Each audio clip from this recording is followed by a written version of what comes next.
உங்கள் எல்லாரையும் இன்றைக்கு புனித சூசையப்பரின் பாதுகாவலால் இறைவன் ஆசீர்வதிக்க வேண்டும் என்று நான் வேண்டிக் கொள்கிறேன். நம்ம பெருமைப்படணும். யார் இந்த சென்ட் ஜோசப்? ஏற்கனவே தெரியும், ஓரளவு தெரிஞ்சிருக்கிறீங்க. கத்தோலிக்கராக இருந்தாலும் சரி, பிற நம்பிக்கையை சார்ந்தவர்களாக இருந்தாலும் சரி, அவர் இயேசுவனுடைய வளர்ப்பு தந்தை. ஏன்னா உண்மையான தந்தை யாரு? கடவுள். தூய ஆவியினால் அவர் பிறந்தார். ஆனால் தந்தையின் பொறுப்பை ஏற்றுக்கொண்டார். இயேசு சூசையப்பரை பார்த்து நிச்சயமாக அப்பான்னு தான் கூப்பிட்டார். ஆனால் உண்மையான தந்தை வானக தந்தை. அவருக்கும் நமக்கும் வித்தியாசம் இதுதான். இப்போ இவரை பொறுத்த வரைக்கும் இந்த நவீன காலத்தில் நம்ம என்னெல்லாம் கற்றுக்கணும் அப்படின்னு பார்க்கணும். முக்கியமாக இப்போ நீங்கள்லாம் ரொம்ப சைலன்ஸாக இருக்கிறது எனக்கு ரொம்ப பிடிச்சிருக்கு. பூசை முடிகிற வரைக்கும் இதே போல் இருக்கணும். உண்மையாக சூசையப்பட்டிருந்து அதை ரொம்ப கற்றுக்கிறோம். பேச்சை குறைத்து செயலில் ஈடுபட வேண்டும். எல்லாரும் வரும்போது படிச்சுட்டு வந்தேன் நான். Some people speak from experience, some others from experience don't speak. சில பேர் அனுபவத்திலிருந்து பேசுகிறார்கள், இன்னும் சில பேர் அனுபவத்தினால் பேசாமல் மௌனம் காக்கிறார்கள், மற்றவர்கள் பேசுவதை கேட்கிறார்கள். கடவுள் நமக்கு 2 காதை கொடுத்துருக்கிறார், ஒரு வாயை தான் கொடுத்துருக்கிறார். இதை சைனீஸ் பீப்புள் எப்படி இன்டர்பிரட் பண்ணுறாங்கன்னா, நம்ம 1 மடங்கு பேசினால் 2 மடங்கு கேட்க வேண்டும். அதற்காகத்தான் கடவுள் 2 காதை கொடுத்திருக்கிறார், 1 வாயை கொடுத்திருக்கிறார் என்று அவர்கள் சொல்வார். பாருங்க, நாம் எல்லாரும் இரைச்சல்களின் மத்தியில் வாழ்ந்து கொண்டிருக்கிறோம். பஸ்ஸில் போனால் பாட்டு, மொபைலில் எப்போ பார்த்தாலும் பாட்டு, எங்கே பார்த்தாலும் ஒரே சத்தம். நம்ம கொஞ்சம் அமைதியாக இருக்க வேண்டும். ஸ்கூலில் காலேஜில் கேட்குறது, அடிக்கடி கேட்குற வார்த்தை சைலன்ஸ் சைலன்ஸ் சைலன்ஸ். ஒரு டீச்சரை பார்த்து ஒருத்தவங்க சொன்னாங்க, பேசாதருன்னு சொல்லியே நீ சம்பளம் வாங்குற அப்படின்னு சொல்லி அவங்க வீட்டுக்காரர் சொன்னாங்களாம். அதுபோல் ஏன்னா எங்கே பார்த்தாலும் பேச்சு. இன்றைக்கு அடுத்த மனிதர்கள் பேசுவதை நாம் கேட்க வேண்டுமென்றால் கொஞ்சம் நாம் பேசுவதை குறைக்க வேண்டும். கடவுள் பேசுவதை நாம் கேட்க வேண்டுமென்றால் உண்மையாகவே நம்முடைய இதயம் சலனம் இல்லாமல் இருக்க வேண்டும். அதை மனசில் வச்சு நீங்கள் எல்லாரும் அடுத்தவர்கள் பேசுவதை கேட்பதற்கு, கவனிப்பதற்கு அதிக நேரம் செலவழிக்க வேண்டும் பிள்ளைகளே என்று நான் இன்றைக்கு கேட்டுக்கொள்கிறேன். பேசுவதை குறைத்து செயலில் அதிகமாக ஈடுபடுவது. வாய்ச்சொல்லில் வீரரடி என்று சொல்கிற மாதிரி வெறும் வாய்ச்சொல்ல மட்டும் நம்ம வீரராக இருக்கக்கூடாது. எதுக்காகன்னா, இந்த யோசேப்பை பற்றி நம்ம விவிலியத்தில் பைபிளில் படிக்கும்போது அவர் ஒன்றுமே பேசந்தா எழுதப்படவே இல்லை. அது மட்டும் இல்லை, அவருடைய ரியாக்ஷன் கூட இல்லை. ஒரே ஒரு தடவை ரியாக்ஷன், தன்னுடைய மனைவி மரியா கருவுற்றிருக்கிறார், அதற்கும் தனக்கும் சம்பந்தம் இல்லை, மறைவாக விலக்கிவிடலாம் என்று நினைத்து கொண்டிருந்தார். அந்த சமயத்தில் தான் அவருடைய ஃபீலிங் பற்றி கூட நம்ம கொஞ்சம் உணர்கிறோமே தவிர மற்றபடி எங்கேயுமே. அங்கே சத்திரத்தில் விடுதியில் இடம் கிடைக்கவில்லை, என்ன ஃபீல் பண்ணார்? அழுதாரா? திட்டினாரா? மனசு உடைஞ்சு போனாரா? இல்லை, ஒன்றுமே பேசலை. பாருங்க, இயேசு சாமி பிறந்த போது ஒன்றுமே பேசலை. அவருடைய சந்தோஷம் கூட வெளிப்படுத்தப்படவில்லை. அவர் பேசுவது இருக்கட்டும், நற்செய்தியாளர்கள் அவருடைய ஃபீலிங் பற்றி எதுவுமே எழுதவில்லை என்பதுதான். ஒன்றுமே பேசல. மாதாவாது ஒரு சில வார்த்தைகள் சமனஸ் கிட்ட பேசினாங்க, எலிசபெத் அம்மா கிட்ட பேசினாங்க, ஆண்டவரை புகழ்ந்து பாடினார்கள், தன்னுடைய மகனிடம் பேசினார்கள். ஏன் இவ்வாறு செய்து விட்டாய், நானும் உன் தந்தையும் ஏக்கத்தோடு தேடினோமேன்னு. கானா ஒரு திருமணத்தார்கிட்ட பேசினாங்க, மகன்கிட்ட பேசினாங்க. இப்படியெல்லாம் இருக்குது. இருந்தாலும் மாதா கூட 2 முறை லூக்கா நற்செய்தி 2ஆம் அதிகாரத்தில் நிகழ்ந்ததையெல்லாம் உள்ளத்தில் இருத்தி சிந்தித்து வந்தார் அப்படின்னு சொல்லி எழுதியிருக்கு. அதிகமாக சிந்திக்க வேண்டும். சில நேரத்தில் சிந்திப்பதை எழுதி கூட வைக்கலாம். நீங்கள் அதை மறந்து விடாதீர்கள். மௌனத்தை கற்றுக்கொள்ளுங்கள். இறைச்சல்கள் நிறைந்த இந்த உலகத்தில் மௌனமாக நம்முடைய சென்ட் ஜோசப் இன்ஸ்டிடியூஷன்ஸ் பிள்ளைகள் இருக்க வேண்டும். இதுதான் என்னுடைய முதல் ஆசை. மற்றவங்க பேசுறதை கேட்கணும். சில பேர்கிட்ட ஃபோன் பேசினா நம்ம பேசவே விட மாட்டாங்க.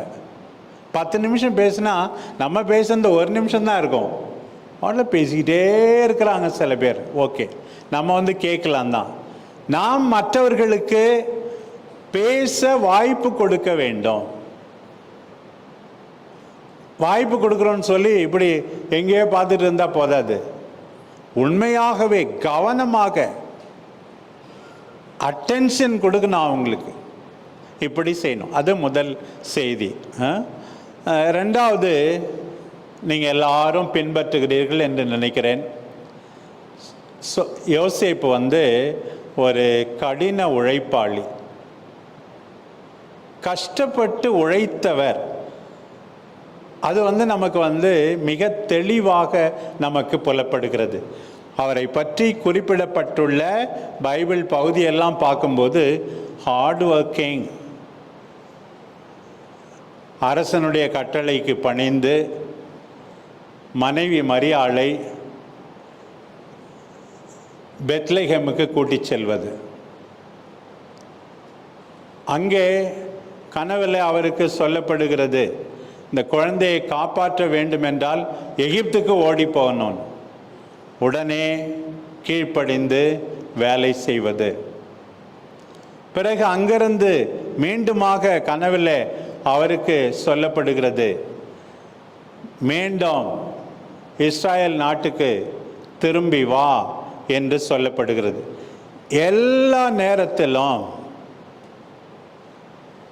அவருக்கு குறிக்கப்பட்ட வேலையை உடனே செய்வது. நான் போகிற இடத்துலாம் பிள்ளைங்கிட்ட சொல்கிறது 2 காரியம் செய்யணும். நீங்கள் ஒன்று படி, இன்னொன்று கீழ்ப்படி. படிக்கணும், கீழ்ப்படியணும். யோசேப்பு அப்படி தான் இருந்தார். அன்பார்ந்த குழந்தைகளே, நீங்களாம் மறக்கவே கூடாது. கீழ்ப்படிந்தால் உன்னுடைய வாழ்க்கை உயரும், மலரும், மகிழ்ச்சியாக அமையும். கெட்ட காரியங்களுக்கு கீழ்ப்படிய வேண்டியதில்லை. நியாயமான காரியங்களுக்கு நாம் எப்போதும் கீழ்ப்படிய வேண்டும். இதை மறந்துவிடக்கூடாது. கஷ்டப்பட்டு உழைக்கணும். சோம்பேறிகளுக்கு கடவுளுடைய அரசியல் இடமே கிடையாது. நீ பணக்காரியாக இருந்தாலும் கஷ்டப்பட்டு உழைக்கணும். ஏன்? அந்த பணத்தை வச்சு மற்றவங்களுக்கு உதவி செய்யறதுக்காக உழைக்கணும். கடவுள் நம்ம எல்லாரையும் நல்லா படைச்சிருக்கார். யோசேப்புகிட்ட இருந்து கற்றுக்கிறோம். நம்ம எந்த அளவுக்கு அவர் உழைத்திருந்திருப்பார், ஒரு நல்ல தந்தையாக நாம் தெரிந்து கொள்கிறோம். 30 வயது வரைக்கும் ஆண்டவர் இயேசு எவ்வளவோ அவரிடமிருந்து பெற்றுக்கொண்டார். தச்ச வேலை செய்தார். தன்னுடைய மகனுக்கும் தச்ச வேலையை கற்றுக் கொடுத்தார். பாருங்கள், இவர் தச்சனின் மகன் அல்லவா என்று இயேசுவை பற்றி சொல்லப்பட்டிருக்கிறது. இன்னொரு இடத்துல இவர் தச்சன் அல்லவா என்று சொல்லப்பட்டிருக்கிறது. எப்படி கஷ்டப்பட்டு உழைத்து தன்னுடைய மனைவிக்காக, தன்னுடைய மகனுக்காக அவர் பல்வேறு தியாகங்களை மேற்கொண்டார் என்பதை நாம் மிக தெளிவாக புரிந்து கொள்கிறோம். பாருங்கள், அதான் ஒரு பழமொழி இருந்தது யூத மக்களிடையே. என்னன்னா, நீ உன் மகனுக்கு ஒரு தொழிலை கற்றுக் கொடுக்கணும், அப்படி கற்றுக் கொடுக்கலன்னா நீ அவனை திருடனாக்குறன்னு அர்த்தம். ஒரு அப்பா என்றால் உன்னுடைய மகனுக்கு ஒரு வேலையை கற்றுக் கொடுக்கணும், கற்றுக் கொடுக்கலாம், நீ அவனை திருடனாக்குற என்று பழமொழி இருந்தது. இயேசுவை திருடனாக்கவில்லை. கடின உழைப்பை பற்றி ஆண்டவர் இயேசு பலமுறை சொன்னார். அவர் ஒரு தாலந்து உவமை சொன்னார். அதில் கூட எப்படி தங்களுக்கு கிடைத்ததை வைத்து பல மடங்கு ஆக்க வேண்டும் என்று ஆண்டவர் சொன்னார். அதே போல கஷ்டப்பட்டு உழைத்தவர்களை எல்லாம் ஆண்டவர் பாராட்டினார். அதையெல்லாம் அவர் கற்றுக்கொண்டது. அது மட்டுமல்ல, சின்ன பிள்ளையிலிருந்து ஒரு தந்தை தான் அந்த ஜெபக்கூடத்துக்கு கூட்டி போயிருப்பார்கள், ஆண்டவரை பற்றி சொல்லி கொடுத்திருப்பார்கள், ஜெபிக்க கற்றுக் கொடுத்திருந்திருப்பார்கள். எல்லாவற்றையும் கஷ்டப்பட்டு உழைத்து அவர் தன்னுடைய குடும்பத்துக்காக செஞ்சார். இப்போ நீங்கள் பாருங்கள், இங்கே படிக்கிறீங்கன்னா எத்தனையோ பேருடைய தியாகம் அதற்கு துணையாக இருந்திருக்கிறது. உங்கள் அப்பா அம்மாலாம் எவ்வளோ கஷ்டப்படுறாங்கன்னு நினச்சி பாருங்க. அவர்களை நீங்கள் பத்திரமாக பார்த்து கொள்ள வேண்டும் என்றால் நீங்கள் கஷ்டப்பட்டு படிக்க வேண்டும். நீங்கள் ஒவ்வொருத்தரும் ஒரு சென்ட் ஜோசஃபா உழைக்க வேண்டும். அப்போ தான் இந்த நிறுவனங்களில் படிப்பதனால் உங்களுக்கு பெருமை. எந்தவித வீண் பெருமையையும் தேடாமல் மௌனமாக அவர் பைபிளில் காணப்படுகிறார். பாருங்க, சில பேர் செய்யறது கொஞ்சம், வெளியே பெருமை அடிக்கிறது ரொம்ப. சில பிள்ளைகளை தயாரிப்பவர்கள் இருக்கிறார்கள், சில பேர் தான் கிரெடிட் எடுத்துக்கிறாங்க. சூசேப்பர் அப்படி கிடையாது. பாருங்க, அவருடைய பேர் ஒரு 15 தடவை பைபிளில் இருக்கு. மார்க் நற்செய்தியில் அது கிடையவே கிடையாது, அவர் பேரே இல்லை. யோவான் நற்செய்தியில் 2 தடவை இவர் யோசேப்பின் மகன் அல்லவா அப்படின்னு இருக்கு. மீது மத்தேயு நற்செய்தி, லூக்கா நற்செய்தியில் தான் அவர் பேர் இருக்கு. ஏன் அரிமத்தேயா ஊர் சூசேப்பர் சூசை கூட அவர் பேரே 7 தடவை இருக்கு.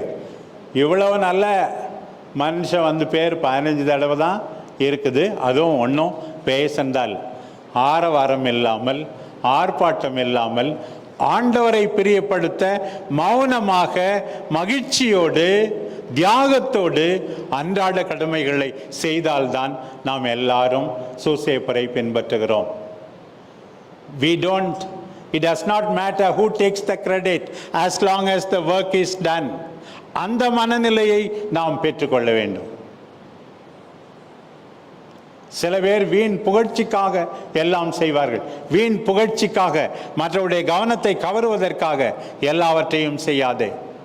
யோசேப்பிடமிருந்து கற்றுக்கொள். உன் குடும்பத்தாரை மையமாக வைத்து. உங்களுக்கு தெரியும், யோசேப்பு பற்றி ரொம்ப அதிகமாக முதல் 14 நூற்றாண்டுகளில் ஒன்றுமே இந்த அவர் மேலே இருக்கிற பக்தியெல்லாம் ஒன்றுமே இல்லை.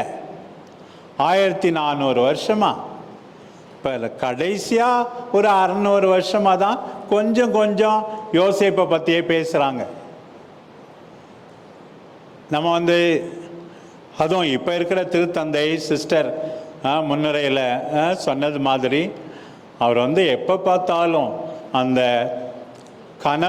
தூங்குகின்ற கனவு காண்கின்ற யோசேப்பை வைத்து அவரிடம் எல்லாவற்றையும் ஒப்படைக்கிறார். முதல்ல 2ஆம் வத்திக்கான் சங்கத்துக்கு 1870 150 வருஷத்துக்கு முன்னாடி தான் அவர் அனைத்து உலக திரு அவைக்கும் பாதுகாவலர் அப்படின்னு சொன்னாங்க. அதனுடைய 150வது வருஷத்தினுடைய நினைவாக தான் இப்போ 2020 சூசேப்பரின் ஆண்டு இயர் ஆஃப் செயின்ட் ஜோசப் என்று நாம் கொண்டாடினோம். வத்திக்கான் சங்கம் தொடங்கும்போது இந்த சூசேப்பரை முதல் யூக்கரிஸ்டிக் ப்ரேயரில் சேர்த்தாங்க. இப்போ தான் 2013 திருத்தந்தை ஒவ்வொரு பூசையிலும் சூசேப்பர் பேர் சொல்லணும்னு சொல்லி மற்ற 3 யூக்கரிஸ்டிக் ப்ரேயரிலும் இவ்வளவு நாள் அதிகமாக கொண்டாடப்படவில்லை என்றாலும் எவ்வளவு உன்னதமான ஒரு மனிதர் பார். கடைசியாக அந்த சூசேப்பரிடமிருந்து எல்லா பள்ளிகளுக்கும் கல்லூரிகளுக்கும் நான் திருப்பி சொல்கிறது, அவருடைய மென்மை, கனிவு, இரக்கம். நீங்கள் நல்லா படித்து உங்கள் ஹார்ட் டிஸ்க் என்ற மூளையில் டேட்டா கலெக்ஷன் பண்ணால் போதாது. நீங்கள் நல்ல பிள்ளைங்க கிடையாது. எப்போ தெரியுமா நல்ல பிள்ளைங்க? அன்பாக இருக்கும்போது, பாசமாக இருக்கும்போது, மற்றவங்களுக்கு கஷ்டம் கொடுக்காமல் இருக்கும்போது, அப்போ தான் நல்ல பிள்ளைங்க. சூசேப்பர் பாருங்கள், அவர் மட்டும் நினச்சிருந்தா மாதா கல்லால் எரிஞ்சு கொல்லப்பட்டிருப்பாங்க. அவர் செய்யலை பாருங்க. புரிந்து கொள்கிறார் பாருங்க. மகனை அக்கறையோடு தேடி சென்றார் பாருங்கள். ஏழையாக இருந்தாலும் நீதிமானாக இருந்தார் பாருங்க. நீங்களும் நீதிமானாக இருக்கணும், இரக்கம் உள்ளவர்களாக இருக்கணும். அப்போது நாம் கொண்டாடுகின்ற இந்த திருவிழா அர்த்தம் உள்ளதாக இருக்கும்.